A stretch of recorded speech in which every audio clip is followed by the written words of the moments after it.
Недавно прошедший по всем учебным заведениям Гагаузии культурный фестиваль «Зимние колядки» выявил лучшие команды автономии, которые были отобраны жюри для участия в региональном конкурсе. Всего в финал вышли 11 команд из Камрадского, Чедерлунского и Вулканежского районов. Они сегодня поборются за 3 главных призовых места. То, насколько подготовлены ребята, отметила главный специалист управления образования Людмила Жекова.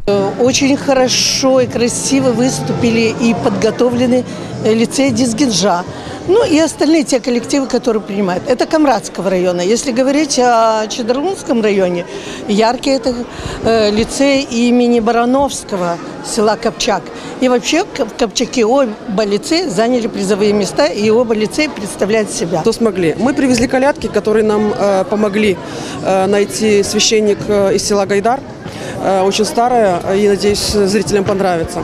Дальше мы постарались включить христианское исполнение, тоже колядок в своем номере, и симпровизировать в виде инсценировки. Все это в стиле, скажем так, 50-х, 60-х годов. Надеемся, зрителям понравится.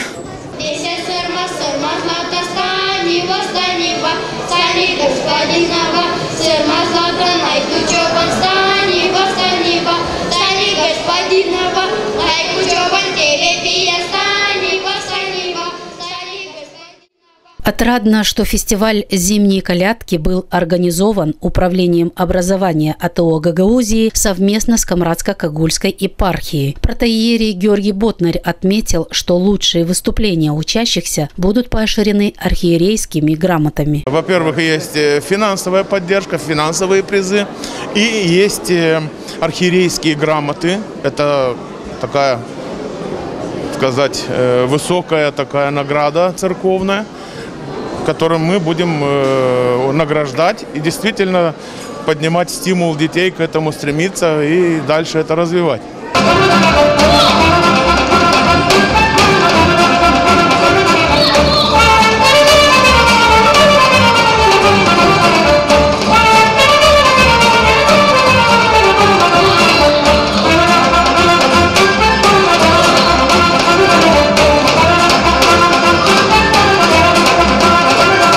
В финале этого конкурса первое место получили лицеисты села Дизгинжа Камрадского района, второе место – лицей из Русской Киселии и третье место у лицея села Этулия Вулканежского района. Победители были поощрены денежными премиями, а все участники финала – архиерейскими грамотами.